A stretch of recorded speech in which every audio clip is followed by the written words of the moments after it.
વિશ્વામિત્રી બાબતનું જે અફવાઓ હતી, ઘણા બધા લોકો ચિંતિત હતા કે પૂર આવશે તો શું કરશે. ભગવાનની કૃપાથી આ બધું આ વખતે નથી થયું.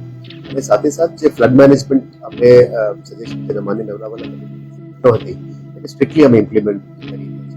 ઉપરવાસમાં ગયા વર્ષ કરતાં 34% વધારે વરસાદ થયો છે, આપણા પાસે ડેટા છે.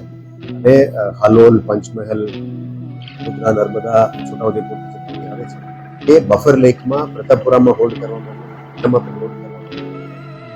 પ્રતાપપુરા આપણા માટે બફર લેક જે બનાવ્યા હતા હોલ્ડિંગ કરવા માટે બહુ કામ લાગ્યું છે. વચ્ચે વચ્ચે અમે પ્રતાપપુરામાં પાણી હોલ્ડ કરીને રિલીઝ કરતા હતા, જેથી સિટીની અંદર પાણી નથી આવવા દેતું.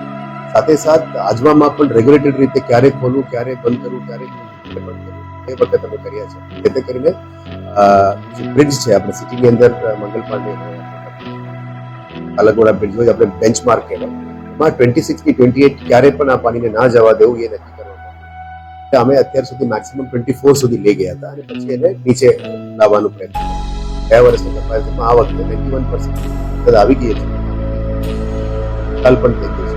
ટૂંકમાં વિશ્વામિત્રીમાંથી આ વખતે જે રાહત મળવાની હતી, નાનું મોટું સમસ્યાઓ છે જ, આપણે સ્વીકારીએ છીએ નાનું મોટું સોર્ટ આઉટ કરવા માટે કટિબદ્ધ છે અને કામ પણ